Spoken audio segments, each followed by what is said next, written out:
Сегодня ровно год, как нашу республику возглавил Владимир Уйба. Приехал он в Коми не в самое простое время, когда регион был в лидерах по заболеваемости COVID-19. Большой медицинский багаж главы вкупе с управленческим опытом помогли сначала обеспечить республику всем необходимым для борьбы с пандемией, а затем и выйти на долгожданное плато. Александра Головина продолжит.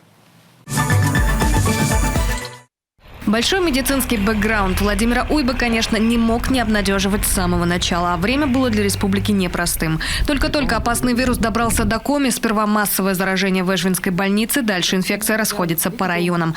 Масок, как и других средств индивидуальной защиты, не хватает. Бывший замминистра здравоохранения страны Владимир Уйба, как от него и ожидают, сразу включаются в работу. Дополнительные койки, аппараты ИВЛ, медикаменты – все жизненно важное Коми получает по его протекции.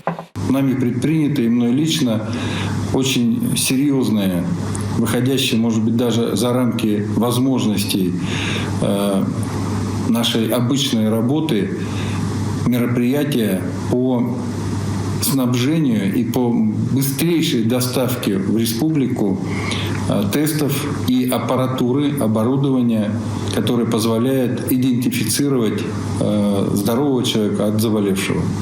Задача номер один – расширить возможность тестирования. Это даст основной ответ, какие оперативные меры необходимы и что же снизит распространенность. Появляются специальные ковидные центры – Сыктывкар, Воркута, Ухта, Усинск. Все, чтобы разделить потоки больных. Какое-то время проблема очередей к терапевтам стоит крайне остро. Все будет централизовано, все мазки сюда будут приходить. Отсюда будут уезжать бригады для забора мазков на дому. Те, которые лечатся в поликлинике, значит, сразу у них на приемах будут брать мазки. Нам обещают скоро выдать тесты для экстренной такой вот диагностики. Понятие «красная зона» кажется очень страшным. Жители Коми беспрекословно соблюдают карантин. Врачи трудятся во благо. Все затихло в ожидании плато. И вот ситуация идет на поправку. Все благодаря целому комплексу принятых мер. Постепенно республика, как и вся страна, вводит ряд послаблений.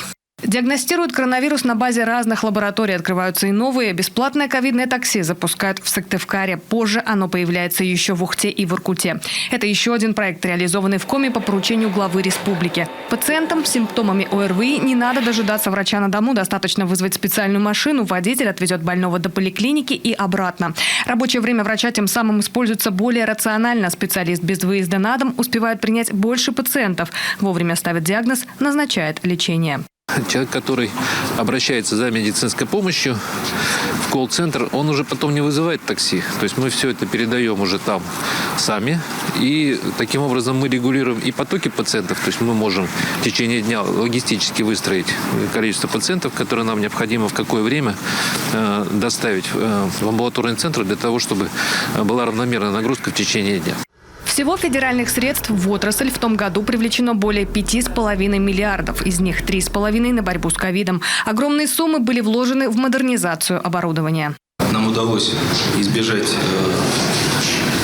больших потерь и провалов в этой работе. И мы избежали дефицита в коечных местах, в реанимационных койках, дефицита с кислородом, с лекарственным обеспечением. Это было обеспечено, в общем, за счет как активной помощи и участия и администрации, и главы республики, и правительства республики, и Госсовета, в том числе выделение дополнительных средств на эту работу. А вот и первые вакцинированные в Коми 15 человек. Все до единого врачи республиканской больницы работают в красной зоне. Почему решила? Потому что мы сейчас, в период пандемии, сотрудники красной зоны, мы непосредственно работаем с больными с подтвержденной ковид-инфекцией. То есть у нас наивысший, наверное, риск заразиться.